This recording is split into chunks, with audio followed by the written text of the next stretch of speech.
ilang kalsada sa Taguig at Makati. Tumambad sa kanila ang mga motorsiklong nakahambalang sa bangketa.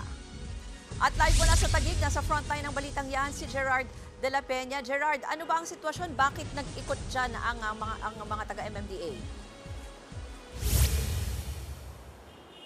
Alam mo, Ruth, bukod sa mga nahatak na mga motorsiklo, napuno yung mga truck ng MMDA ng mga gamit sa pagtitinda at iba pa mga bagay na nakahambalang sa mga bangketa dito sa Taguig.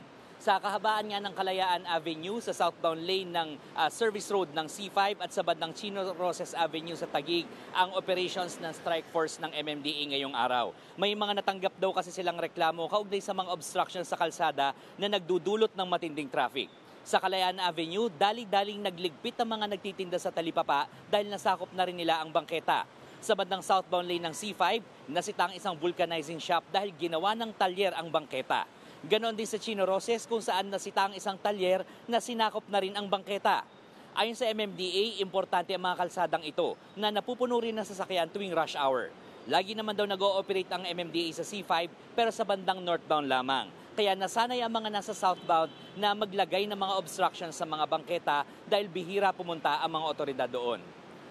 Ruth, panawagan pa rin ng MMDA sa lahat panatiling malinis ang mga bangketa at iwasan na yung illegal na pagparada lalo na sa malalaking kalsada para iwas aberya at iwas abala.